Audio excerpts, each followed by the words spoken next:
Programa Agenda Médica. Oferecimento Hospital Oswaldo Cruz. Compromisso com a investigação diagnóstica. Sintras. Laboratório Sabin PhD. Landgraf Odontologia Premier.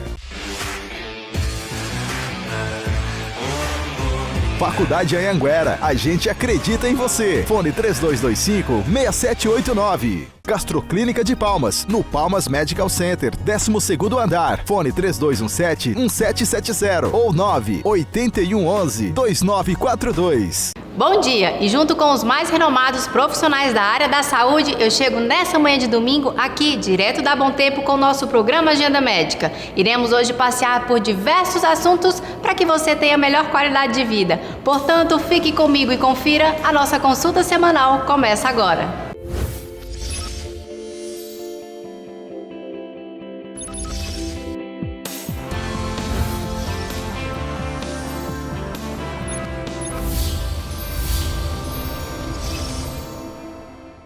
Dermatite ocre, vocês já ouviram falar sobre esse problema de saúde? Quando começarmos a abordar de fato esse assunto, vocês irão descobrir que ele é muito mais comum do que se imagina, e é por isso que a dermatologista doutora Carolina Isaac Cecílio está conosco e o cirurgião vascular doutor Guilherme Cecílio também. Doutora Carolina, bom dia. Bom dia, obrigada pelo convite. Obrigada eu, doutor Guilherme, bom dia. Bom dia, Mayara, muito obrigado pela oportunidade. Eu que agradeço. Assim, ó, duas especialidades que vocês aí de casa devem estar se perguntando, como assim a dermatologista e o cirurgião vascular?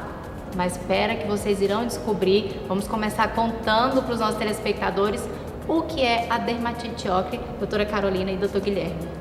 O que acontece é que, na verdade, a dermatite ocre é uma alteração, um problema vascular que acaba gerando uma consequência dermatológica. Então é por isso que a gente está aqui hoje nas duas especialidades para falar mais a respeito desse assunto, né?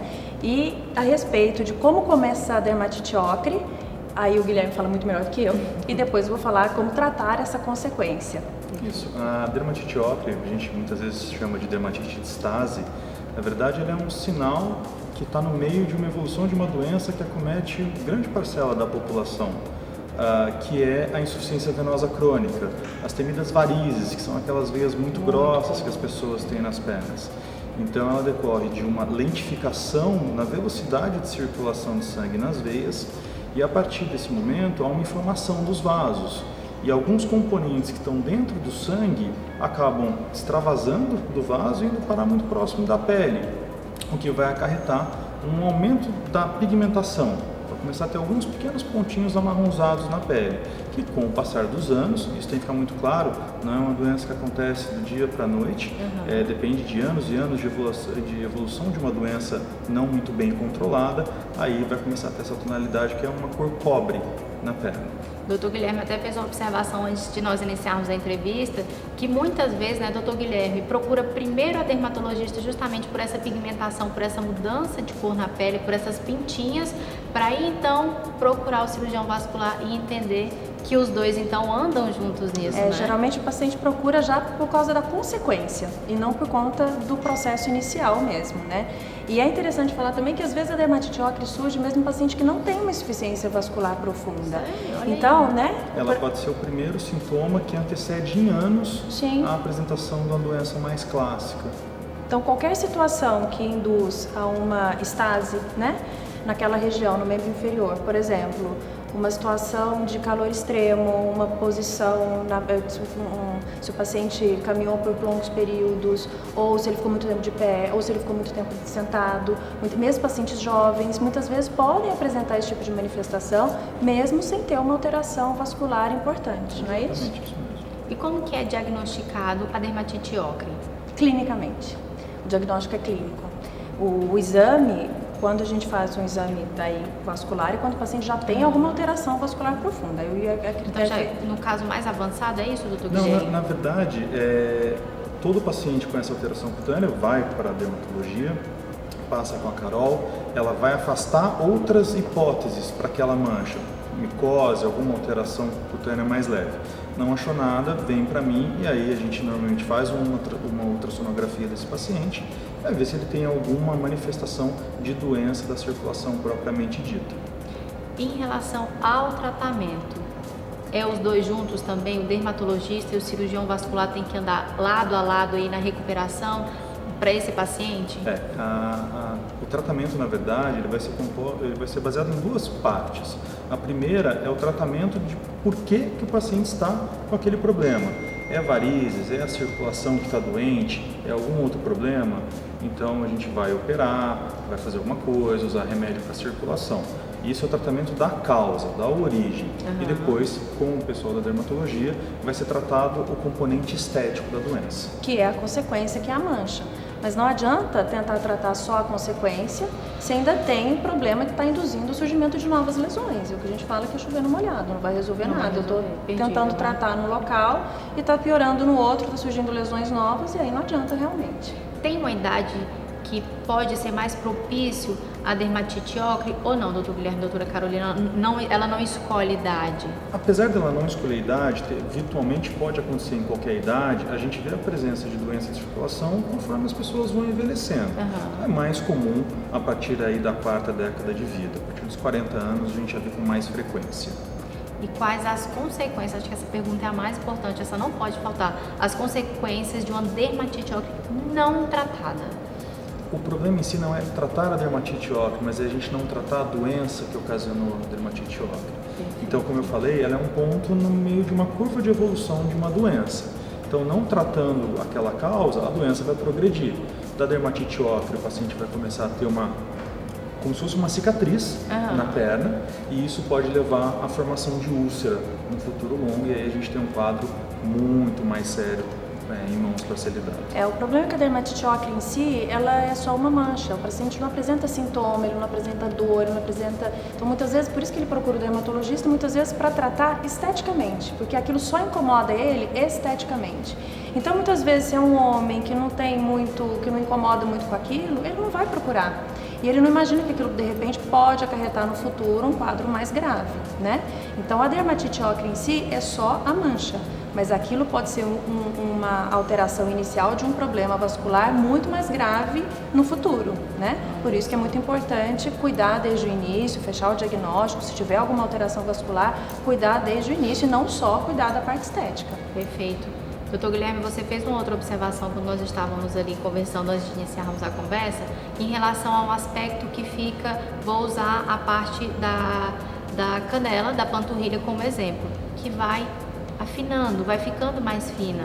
Já aconteceu ali no meu dia a dia, às vezes em alguns lugares, observar e encontrar pessoas assim, mas nunca passou pela minha cabeça que poderia ser uma dermatite ocre, mais um problema, né, circulatório que levaria a isso.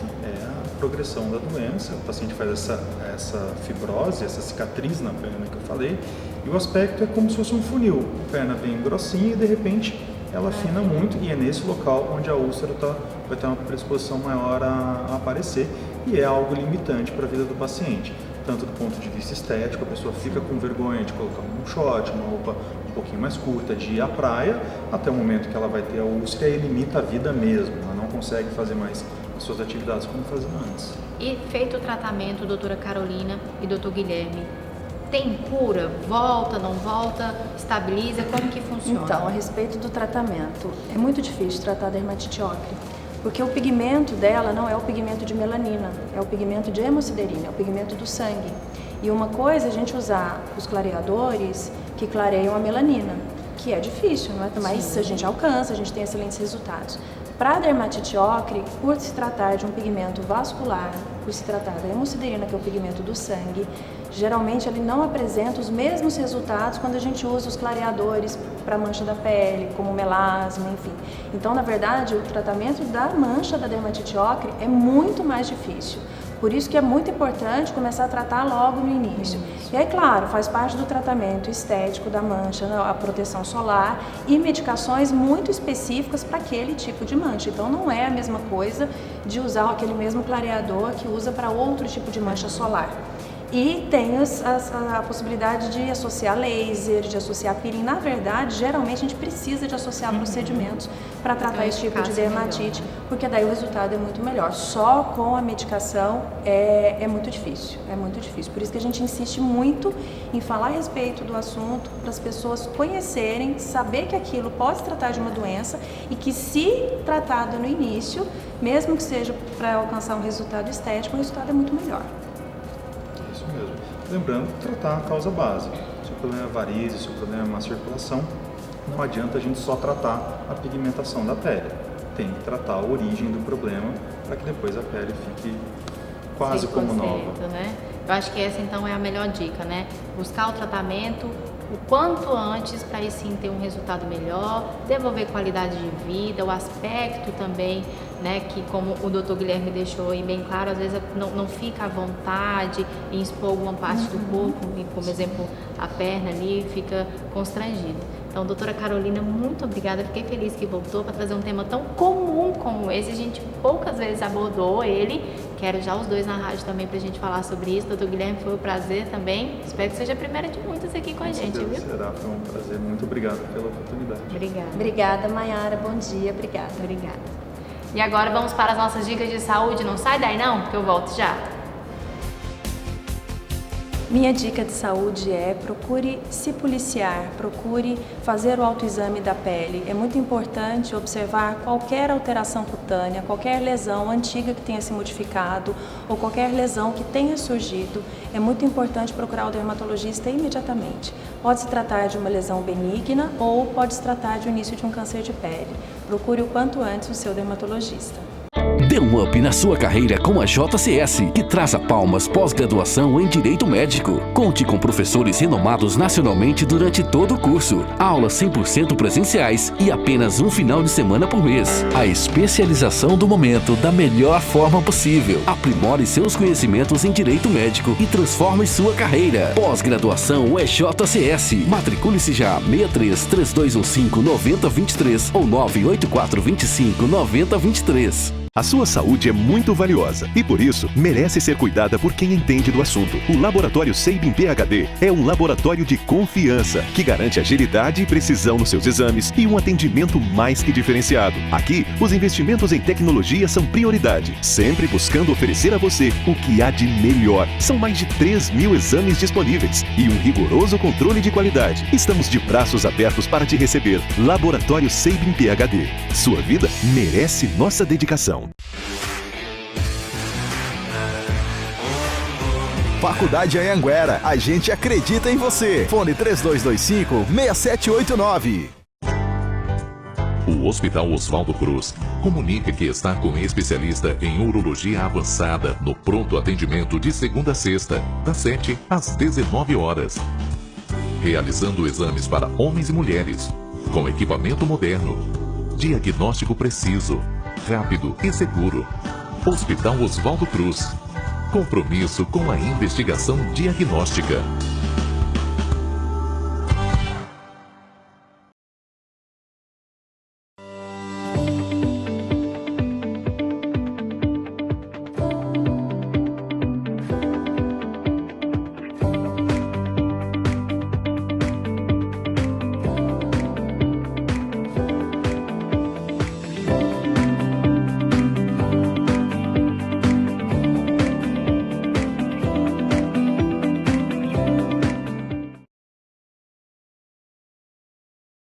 Landgraf Odontologia Premier.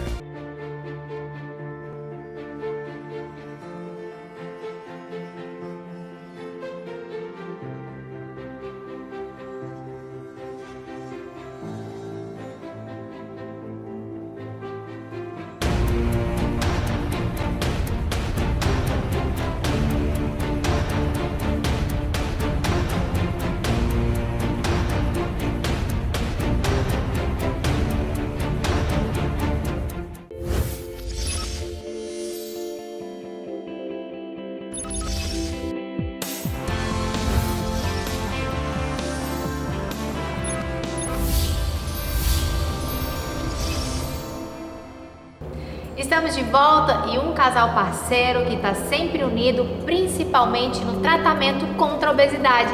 Nós estamos falando do Dr. Arley Pandolfi, ele é especialista em gastrocirurgia e endoscopia, e a doutora Lúcia Caetano, especialista em cirurgia geral e cirurgia pediátrica, dão um show e hoje não vai ser diferente. Dr. Arley, bom dia. Doutora Lúcia, bom dia. Bom dia. Bom dia, Mayara. Bom dia a todos os telespectadores.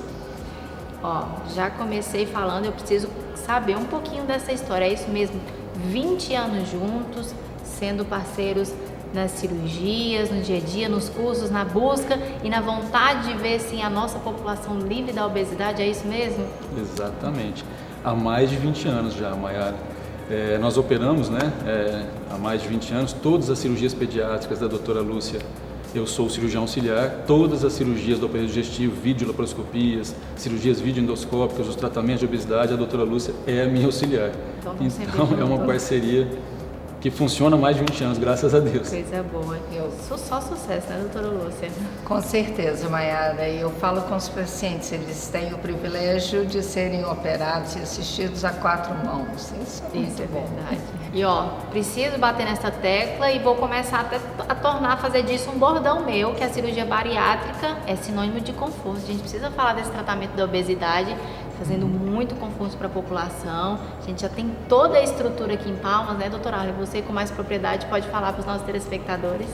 Exatamente, Mayara. Nós trouxemos, de São Paulo para cá a tecnologia de endoscopia bariátrica, que é uma técnica completamente distinta da cirurgia bariátrica que os telespectadores já conhecem, que é uma técnica mais antiga, porém é feita por cirurgia, portanto mais agressiva, A endoscopia bariátrica, o próprio nome diz, é feita por endoscopia, pela boca do paciente, com um aparelho especial de endoscopia, semelhante àquele aparelho de endoscopia do exame de endoscopia, com um acessório acoplado, um kit de endossutura acoplado a esse aparelho que vai entrar pela boca do paciente e vai fazer a endossutura gástrica, a redução do estômago por endoscopia, sem corte nenhum.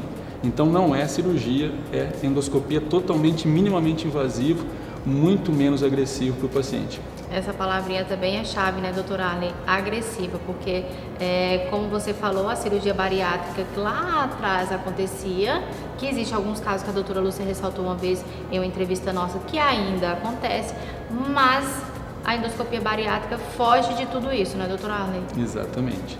É um outro método minimamente invasivo e para um público também diferenciado. É para o público que tem o índice de massa corporal de 30 a 40. Lembrando, Mayara, que o índice de massa corporal é o peso dividido pelo quadrado da altura, Isso é fácil da pessoa conseguir calcular, pode entrar no site da Gastroclínica, que nós temos lá uma tabelinha para calcular isso daí também, e já sai lá qual que é o grau de obesidade do paciente. Então é um público muito grande. A cirurgia bariátrica é para o paciente com IMC acima de 40. A endoscopia bariátrica é para o público de 30 a 40 e tem muito mais pessoas com IMC de 30 a 40 do que acima de 40. Basta sair na rua e observar numa fila de banco, numa fila de supermercado, tem muitas pessoas com IMC de 30 a 40, pouquíssimas com IMC acima de 40. Engraçado, né, doutora Arley, que muitas pessoas, doutora Lúcia também vai até me corrigir se eu estiver errado, não tem noção disso, desse MC, do grau do MC. Então é legal falar que no site da Gastroclínica de Palmas consegue colocar lá o peso e a altura e já sai o MC, e sai a tabelinha também, doutora Arley, que ela consegue perceber onde que ela se encaixa. Onde que ela se encaixa ali, qual que é a melhor abordagem terapêutica para ela. Perfeito. E, Mayara, antes, como a gente estava falando anteriormente, esse público com esse índice, ele ficava um pouquinho desassistido, porque ele tentava os tratamentos convencionais, as dietas, os tratamentos com endócrino, com atividade física, e não conseguiam ter mais uma ferramenta para ajudá-los.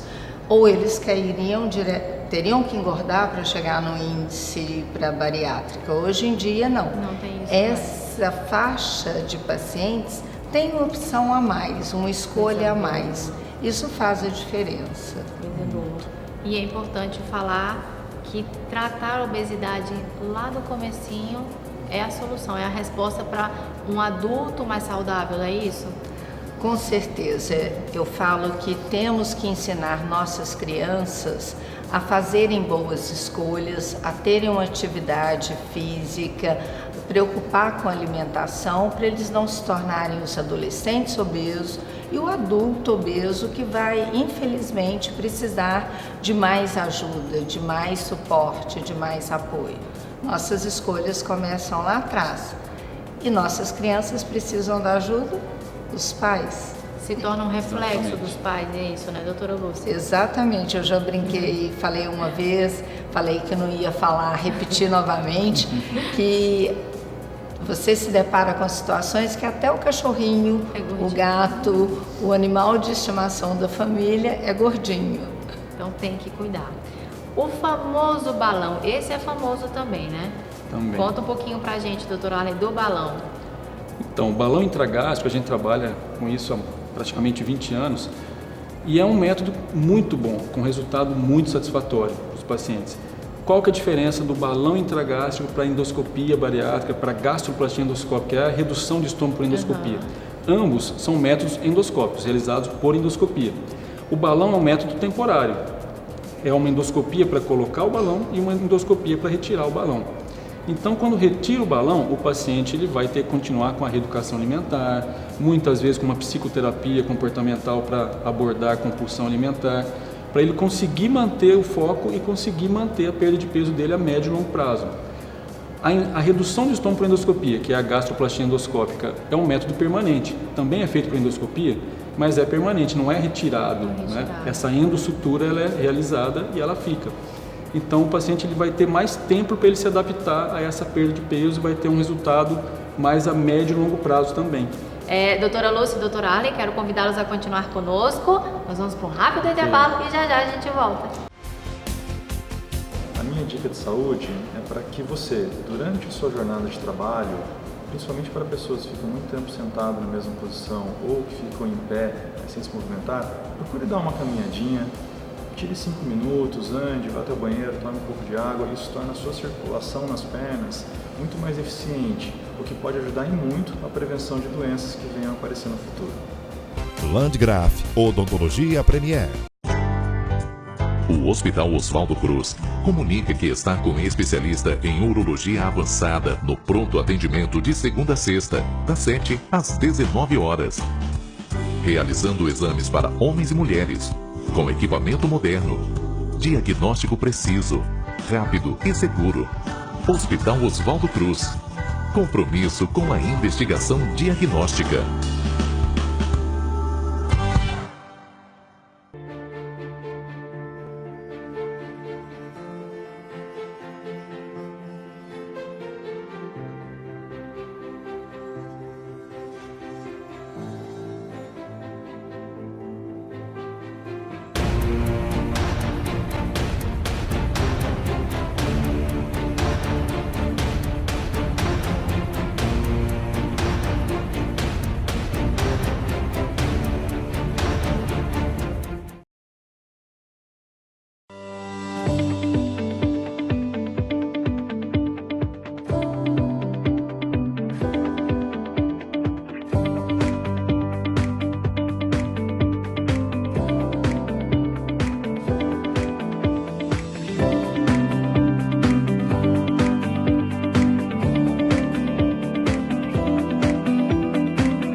Faculdade Anhanguera, a gente acredita em você. Fone 3225-6789. A sua saúde é muito valiosa e, por isso, merece ser cuidada por quem entende do assunto. O Laboratório Sabin PhD é um laboratório de confiança que garante agilidade e precisão nos seus exames e um atendimento mais que diferenciado. Aqui, os investimentos em tecnologia são prioridade, sempre buscando oferecer a você o que há de melhor. São mais de 3.000 exames disponíveis e um rigoroso controle de qualidade. Estamos de braços abertos para te receber. Laboratório Sabin PhD. Sua vida merece nossa dedicação.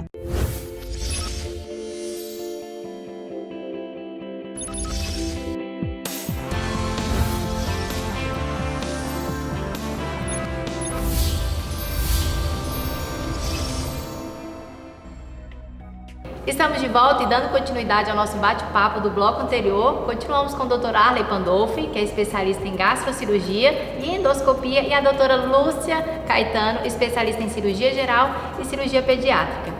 E doutora Arley, essa retirada do balão que você citou, ela precisa ela tem um tempo determinado para ser retirada? Perfeita a sua colocação, Mayara. A gente tem que obedecer as regras do fabricante do dispositivo, do device, do balão. Temos balão no mercado de 6 meses e temos balão de 1 ano. Ambos muito bons, cada caso tem que ser muito bem selecionado, é o que eu sempre falo, aquela abordagem individualizada, né? Pacientes podem se beneficiar com balão de 6 meses, outros pacientes com balão de 1 ano. Mas venceu aquela data, a gente marca a endoscopia para retirar. Perfeito. E existe rejeição, doutor Arley, em relação à inserção do balão? Raríssimo. Existe descrito na literatura, pacientes que não se adaptam durante o período de adaptação com o balão, às vezes não se sentem bem, pode ter náusea, pode ter vômitos, que na maioria dos casos essas náuseas e vômitos são coibidas com medicamentos, medicamentos via oral, medicamentos sublingual, medicamentos endovenosos, se for necessário. A grande maioria dos casos, o paciente passa pelo período de adaptação com muita tranquilidade. O período de adaptação do balão é de 2 a 3 dias. A partir do 4º dia, a pessoa já não está sentindo absolutamente nada. Existe o caso raríssimo do paciente não conseguir passar esses 2, 3 dias, chegar no 4º dia bem e ter que passar por uma retirada, um explante do balão precoce? Existe, mas é muito raro. É muito raro. Doutora Arley, eu tenho certeza que acontece muito lá no seu consultório. Sempre alguém deve chegar e falar assim, doutora Arley, quero fazer a aplicação de plasma de argônio. E aí, doutora Arley, onde que se encaixa isso? Qualquer pessoa está apta a fazer? É assim mesmo? Posso chegar lá, pedir e tudo acontecer? É um outro tema muito bem abordado também por você, Mayara. O plasma de argônio já é completamente diferente, não é um tratamento primário, é um tratamento secundário ao bypass, ao paciente que fez aquela cirurgia bariátrica, aquela que tem um desvio intestinal, que grampeia estômago, grampeia intestino e tudo mais, que é um método sim mais agressivo, logicamente, né, comparado com os métodos endoscópicos, mas que em alguns casos tem que ser utilizado, como eu disse, pacientes super obeso mórbido, paciente com MC acima de 40 e com comorbidades, paciente que já está com diabetes descompensado, que não consegue compensar com medicamentos, com insulina, paciente que está com uma hipertensão tomando vários antihipertensivos, várias dosagens e não está conseguindo controlar. Esse paciente, logicamente, vai se beneficiar da cirurgia bariátrica. E esse paciente fez o bypass da cirurgia bariátrica, se ele voltar a ganhar peso após a cirurgia bariátrica, também acontece isso com a cirurgia bariátrica, se ele tiver o chamado reganho de peso, a gente pode utilizar o plasma de argônio. Então, é um método feito também por endoscopia, um catéter que passa por dentro do aparelho de endoscopia e lá na pontinha a gente consegue fazer essa aplicação do plasma de argônio. Lá na anastomose do bypass, na anastomose gastrojejunal, né, naquela emenda do estômago com o intestino, a gente consegue aplicar o plasma de argônio ali para o paciente voltar a ter o efeito bariátrico, voltar a perder peso. Então pode acontecer, doutora Arley, de ter um reganho desse peso se talvez não tiver uma vida mais ativa, uma alimentação controlada, porque às vezes acontece de fazer a cirurgia, a endoscopia bariátrica e achar que já pode comer de tudo, né? E aí ganha tudo de novo, doutora Arley. Perfeito. Todo método de emagrecimento, seja um método conservador, com medicamentos orais, injetáveis que existem hoje no mercado, com dietas, exercícios físicos, seja um método endoscópico, balão intragástrico ou uma redução de estômago por endoscopia ou até um plasma de argônio, seja um método cirúrgico, a famosa cirurgia bariátrica tradicional, qualquer método desse, se o paciente não passar pela mudança no estilo de vida, ele não vai ter sucesso. Porque ele vai começar a emagrecer com o método? Vai. Ele vai ter um peso novo? Vai. Mas se ele voltar na vida velha, ele vai voltar no peso velho também. Não tem jeito. Não tem jeito. Essa coisa não tem como a mudança no estilo de vida, muitas pessoas falam, nossa, mas mudança no estilo de vida é uma palavra, é uma frase muito forte, né? Uma coisa impactante, mas para o tratamento tem que ser impactante.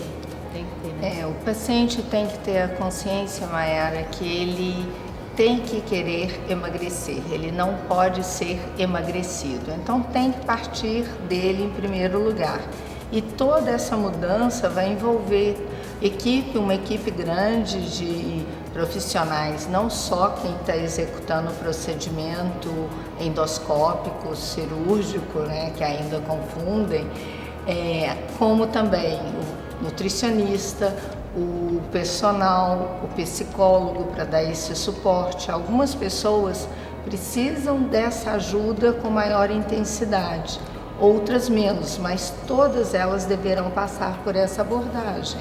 Perfeito. Eu quero que os dois, né, como é 20 anos, mais de 20 anos junto, trabalhando junto, tenho certeza que agora não será diferente para um completar a resposta do outro em relação a uma obesidade não tratada. Ela não é só o visual, não é um problema só, não é só estético. Outras doenças vêm junto, né? Exatamente, excelente abordagem sua também, Maiara. São as comorbidades, né? Essas doenças que vêm junto, que se intensificam ou que se agravam com a obesidade.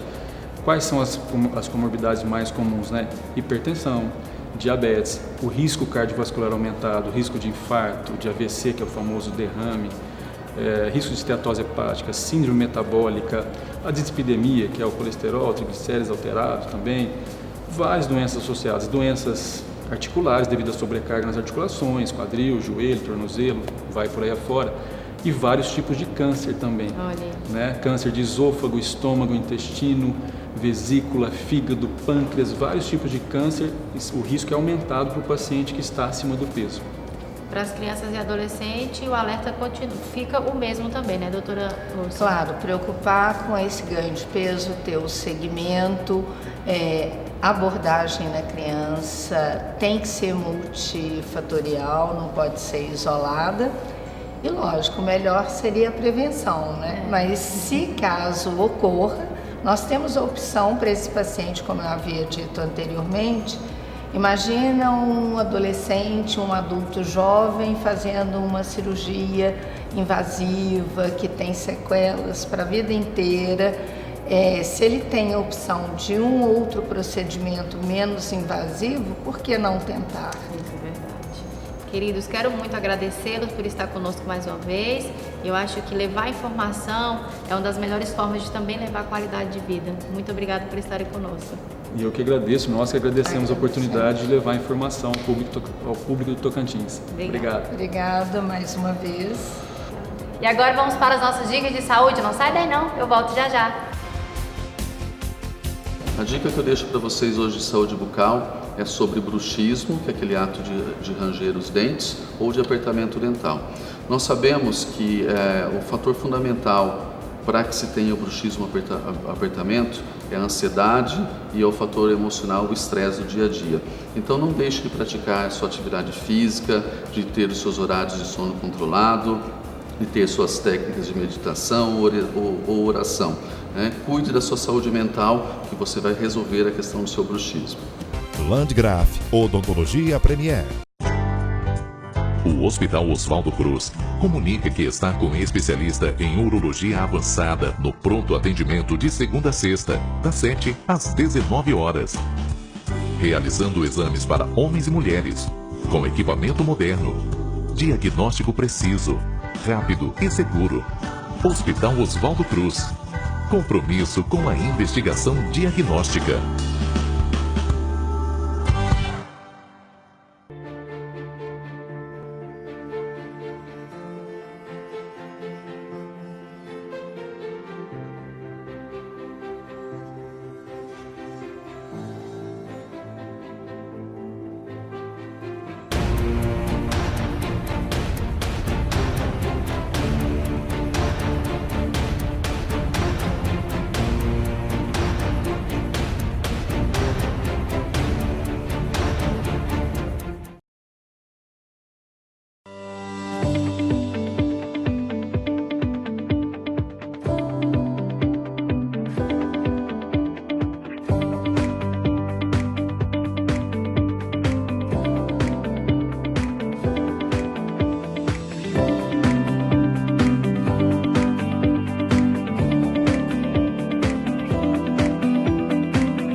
Faculdade Anhanguera, a gente acredita em você. Fone 3225-6789. A sua saúde é muito valiosa e, por isso, merece ser cuidada por quem entende do assunto. O Laboratório Seibin PhD é um laboratório de confiança que garante agilidade e precisão nos seus exames e um atendimento mais que diferenciado. Aqui, os investimentos em tecnologia são prioridade, sempre buscando oferecer a você o que há de melhor. São mais de 3.000 exames disponíveis e um rigoroso controle de qualidade. Estamos de braços abertos para te receber. Laboratório Seibin PhD. Sua vida merece nossa dedicação.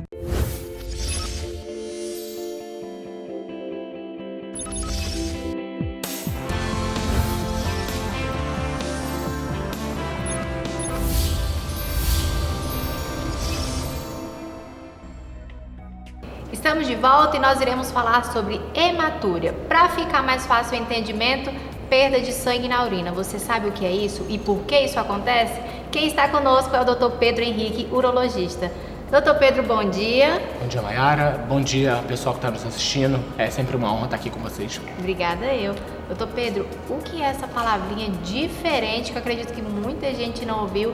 Hematúria, perda de sangue na urina. Isso.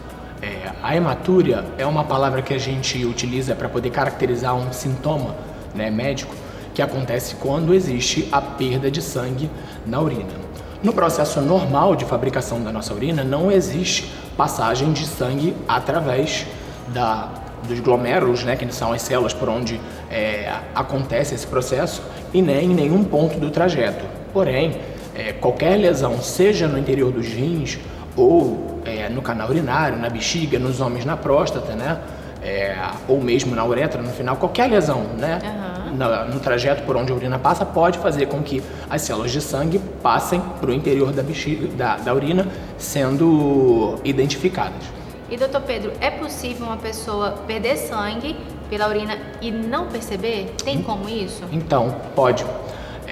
Normalmente, a gente, quando fala de perda de sangue na urina, a gente está se referindo, a maioria das vezes, a pessoas que, ao ato de urinar, vão identificar ali uma coloração alterada, né, avermelhada, e vão atribuir algum sangramento, né, e aí é a hematúria que a gente chama de macroscópica, ou seja, uma hematúria, né, uma perda de sangue que é visível a olho nu. Porém, nos exames de urina que a gente utiliza na nossa prática diária, a gente utiliza a amostra que é coletada para ser avaliada no microscópio, que amplifica bastante e permite a gente identificar alguns elementos que não são possíveis de serem vistos a olho nu, incluindo a presença de sangue. E tem uma idade, doutor Pedro, que seja mais frequente a hematúria? A idade, ela ajuda a gente não com relação à frequência em si, mas ela vai ajudar a gente a identificar mais provavelmente a causa pela qual isso vai acontecer. Porque a gente sabe que uma criança que tem uma perda de sangue na urina frequente é um caso completamente diferente de um senhor idoso que pode, em um exame isolado, apresentar uma perda de sangue urinária.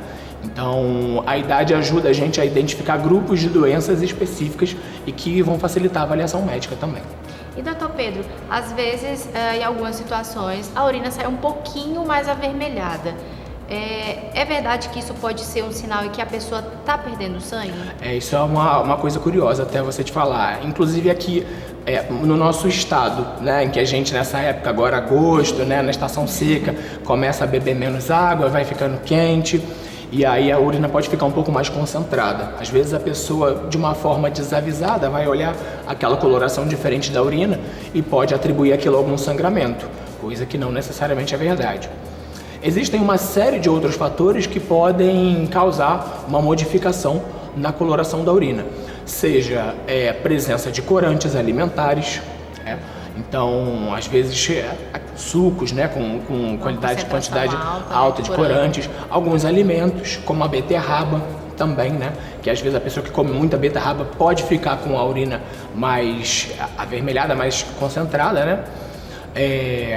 Existem medicações, né, antibióticos, analgésicos, que podem contribuir para a alteração da coloração de urina também, sem que isso necessariamente cause, seja uma hematúria, né, uma perda de sangue na urina, entre outros fatores também. Doenças sistêmicas, né, no fígado, no baço, podem vir a causar a alteração da coloração urinária também. E doutor Pedro, quais assim os fatores que a gente pode pontuar que fazem ocorrer essa perda de sangue pela urina? Existem várias causas possíveis, mais graves e menos graves, né, a depender de uma série de fatores a serem avaliados.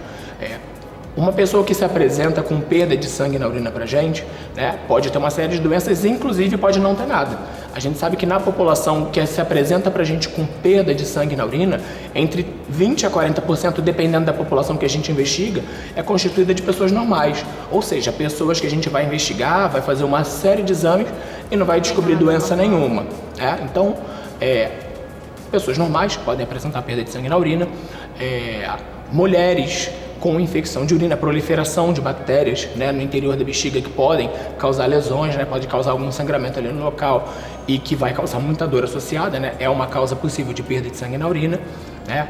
Muitas vezes o deslocamento de um cálculo urinário, né, do rim para a bexiga, no canal da urina, pode causar uma pequena lesão que vai ser, além da dor, né, vai se manifestar como sangramento também, né?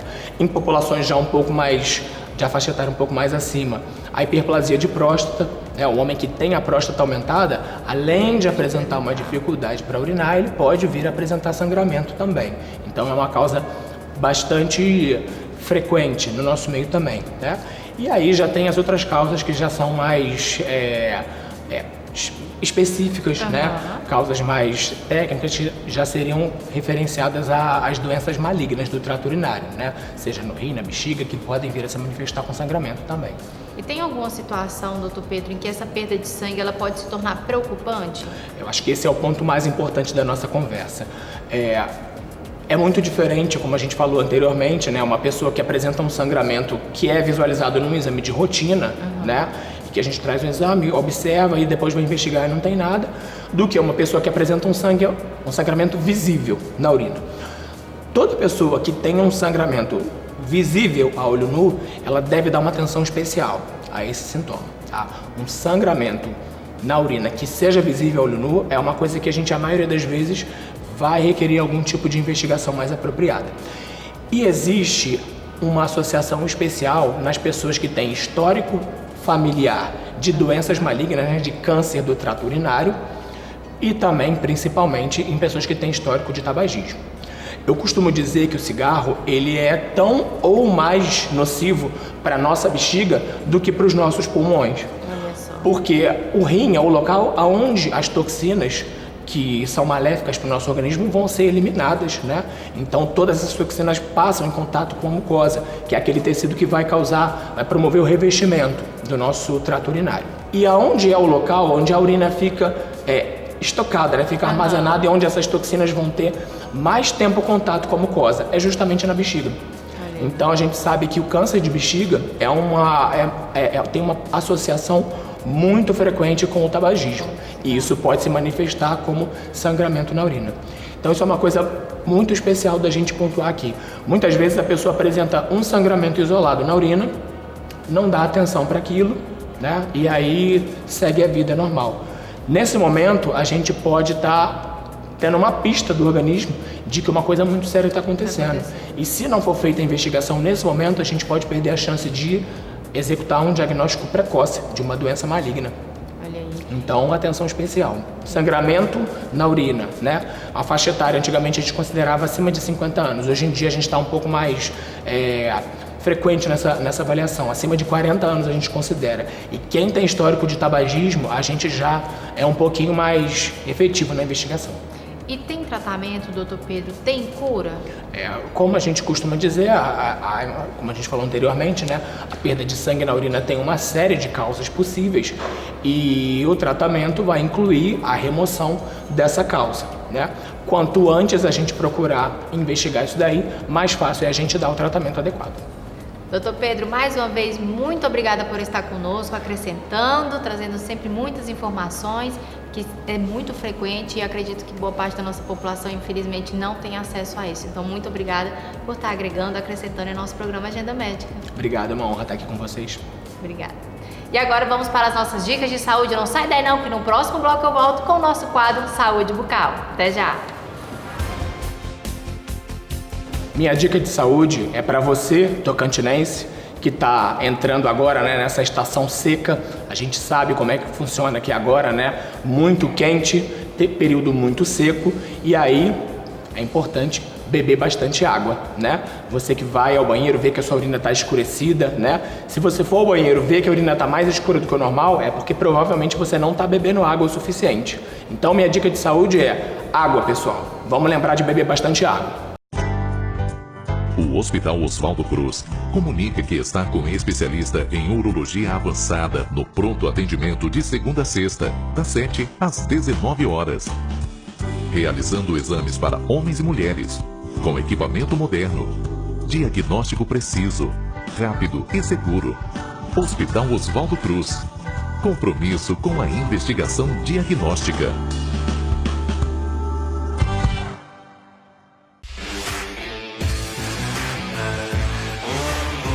Faculdade Anhanguera, a gente acredita em você. Fone 3225-6789.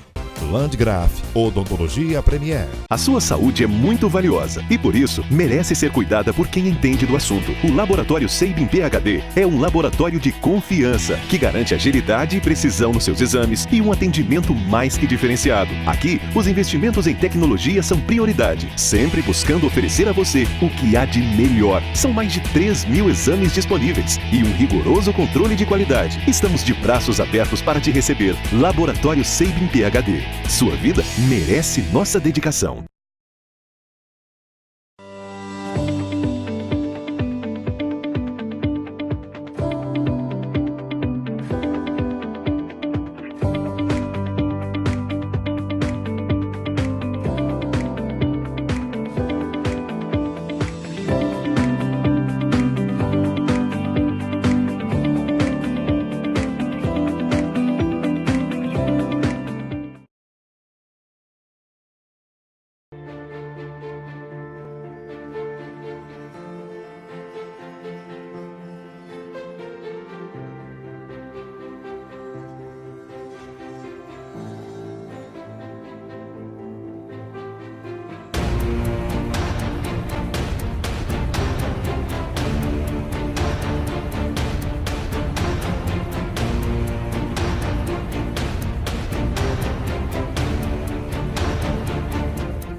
Dê um up na sua carreira com a JCS, que traz a Palmas pós-graduação em Direito Médico. Conte com professores renomados nacionalmente durante todo o curso. Aulas 100% presenciais e apenas um final de semana por mês. A especialização do momento da melhor forma possível. Aprimore seus conhecimentos em Direito Médico e transforme sua carreira. Pós-graduação é JCS. Matricule-se já 63 3215 9023 ou 984 25 9023.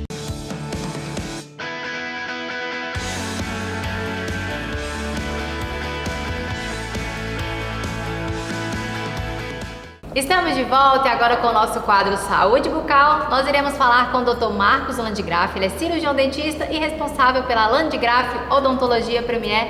Dr. Marcos, bom dia. Bom dia, Mayara. É um prazer estar aqui com você novamente. Prazer é todo nosso. Dr. Marcos veio já cheio de novidades, como sempre. Sim. Mas eu quero que primeiro você conte pra gente como que foi o curso, né, que teve bem recente agora com o Tiago Ortoboni. Acompanhei nas redes sociais, mas conta pra gente como que foi. Pois é, Mayara, o curso foi excelente, aconteceu agora no mês de agosto, né? Foram 2 dias de curso bastante intensivo, com hands-on. O hands-on é um treinamento que os colegas recebem e vão acompanhando tudo aquilo que o professor, no caso o Dr. Tiago Ortoboni, estava executando, eles fazem por meio de repetição. E o curso foi muito legal, foram 15 alunos, turma lotada, turma cheia. O curso abordou um tema sobre restaurações estéticas e dentes anteriores, restaurações em resina composta, técnicas diretas de restauração. Técnica direta é aquela que o paciente chega no consultório e a gente resolve o problema dele ali na hora. Não precisa terceirizar para um laboratório protético, como é o caso das lentes de contato ou das facetas de cerâmica.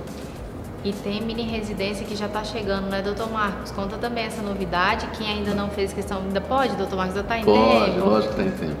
A gente está modulando isso, está perto de chegar a determinar tudo certinho como que vai acontecer. Mas adiantando um pouquinho para você, Mayara, seriam 2 vagas para me acompanhar dentro da clínica.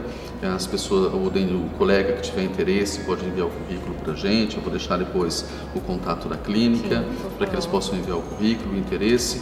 E eles vão ter a possibilidade de acompanhar os procedimentos dentro da clínica, na especialidade que eles desejarem, ou então acompanhar todo o fluxo de trabalho, todo o workflow da clínica, né? Eles têm essa possibilidade também.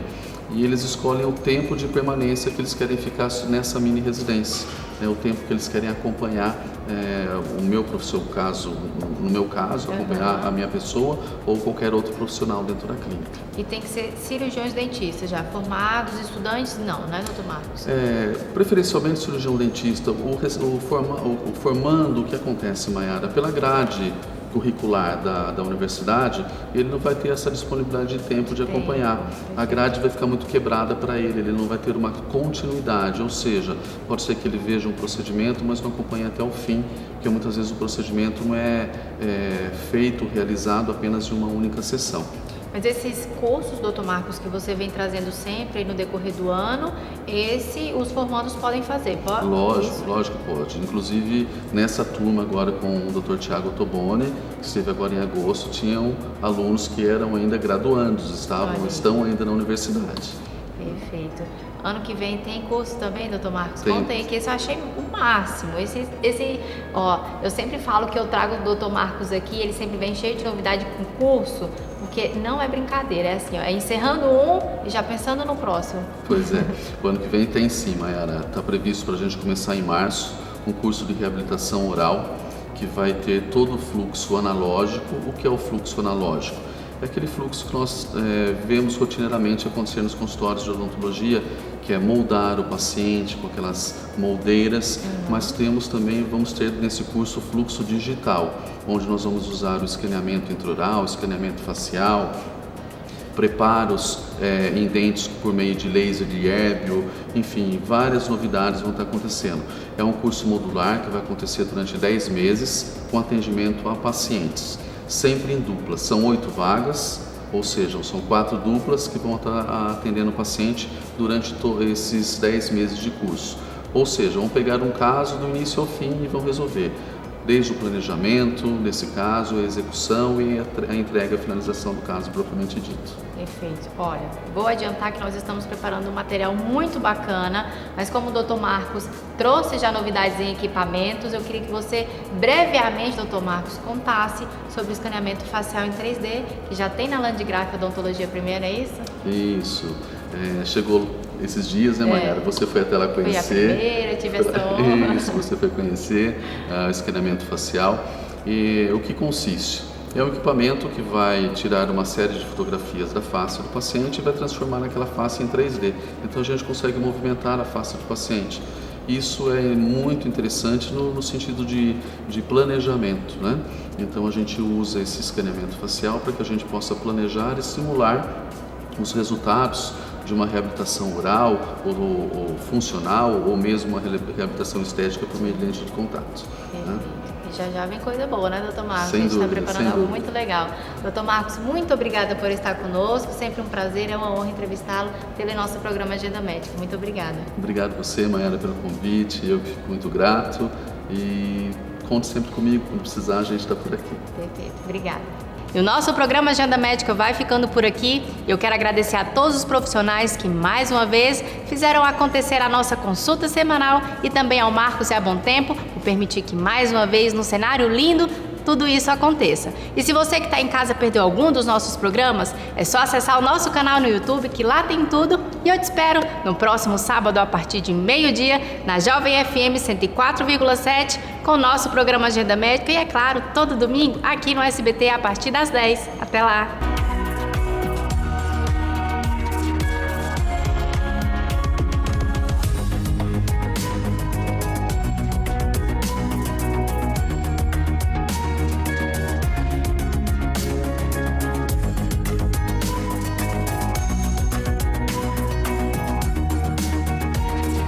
Programa Agenda Médica.